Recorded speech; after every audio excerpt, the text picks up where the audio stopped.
All right, here we go.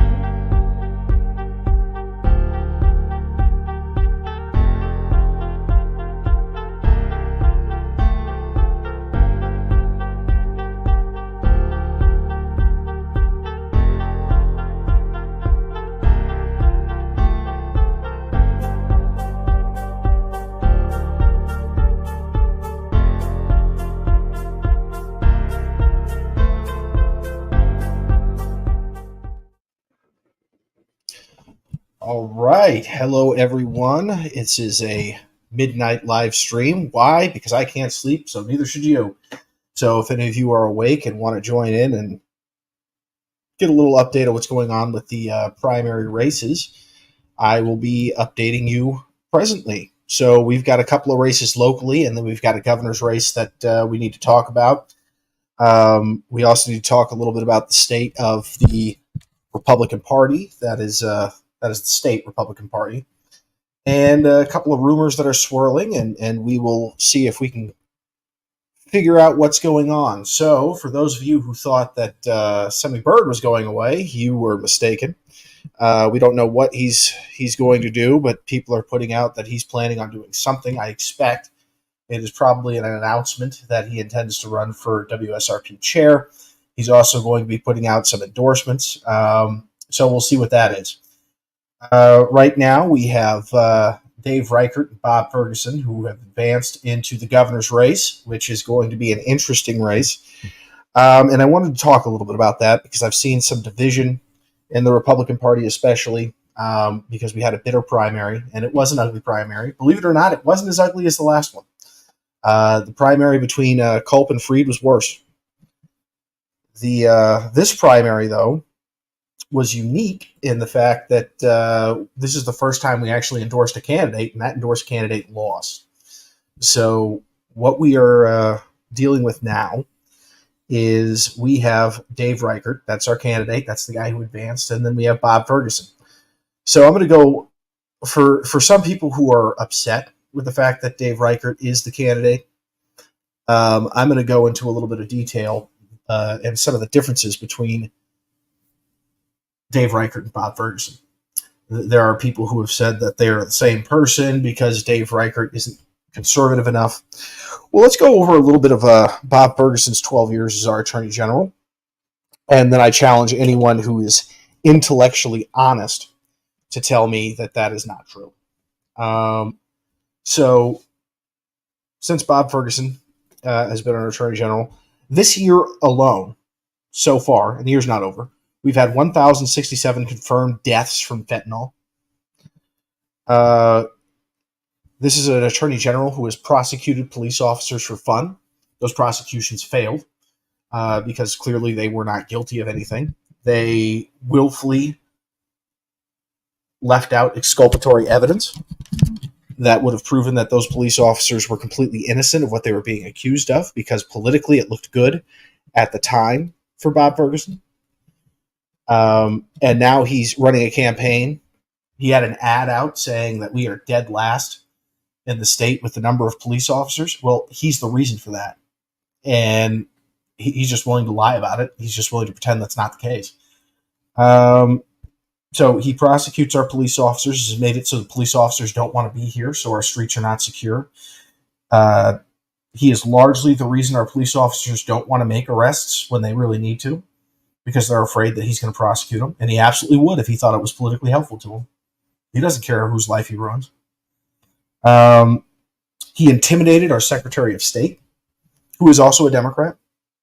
When we had two other people who signed on under the name of Bob Ferguson, he called the Secretary of State and told him to violate the law by changing his position on the ballot.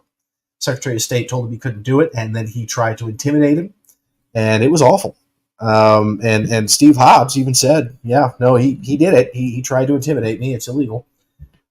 He tried to get me to break the law. And, Bob Ferguson lied and said, that we don't know what the law is. Now, I am having some issues with my background. I do not like it. So let me see if I can fix that. If that'll prevent the... Come on, guys. I have a green screen. Yes, there we go. And see if that works. It does not. Well, this is embarrassing. Okay, how about that?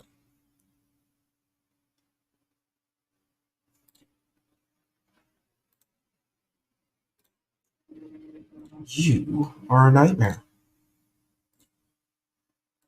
Come on, StreamYard.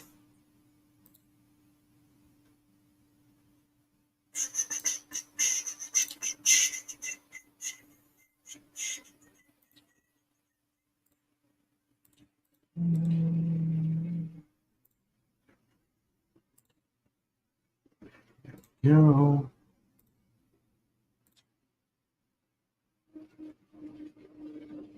Why is that happening?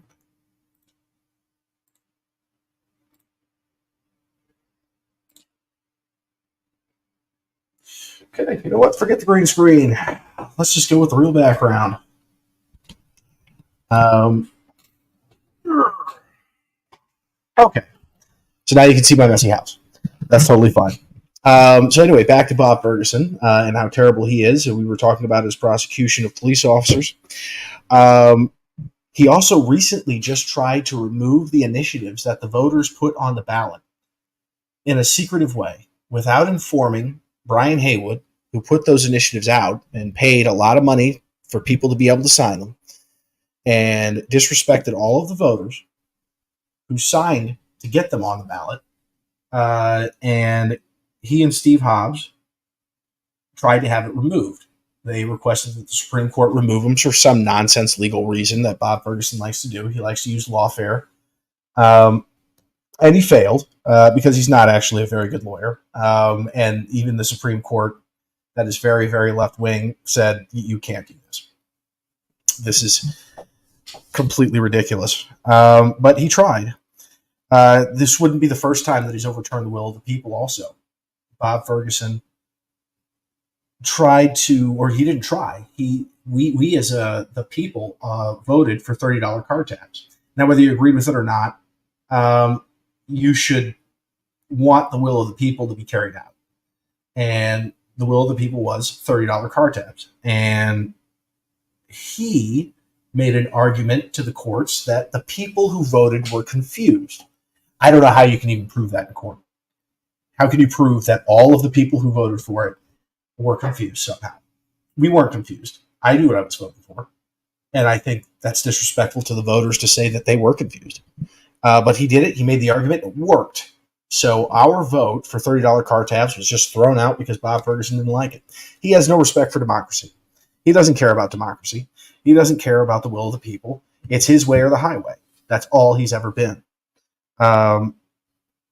Crime has skyrocketed since he's been Attorney General. It shocks me that so many Democrats like him. I think they like him because he's a far left guy who sued Trump a lot of times, and he intentionally puts himself out there in the in the media as a guy who's fighting against the conservatives in Washington, D.C. Well, that's not the job of the Attorney General. I mean, that's one of the roles that he can fill. But the main job of the Attorney General is to prosecute the most serious crimes in Washington State, to be a lawyer for the elected officials on the state level, and to help back our police officers up when they are making arrests and try and give them, try and prosecute these criminal offenses.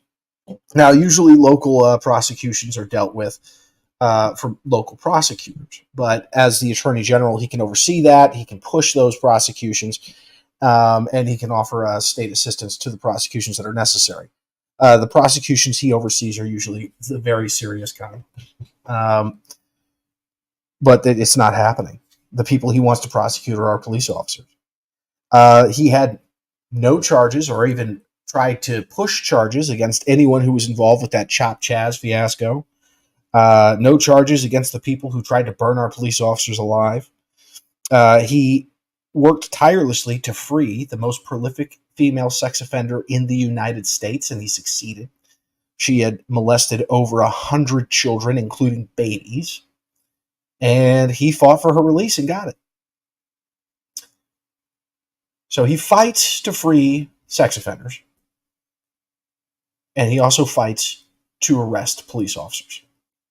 Is there any wonder why our state is in the situation it is as far as crime is concerned?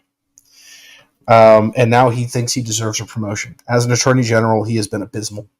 And I think anyone being intellectually honest and looking at the numbers would agree that Bob Ferguson would be a disaster as a governor for our public safety.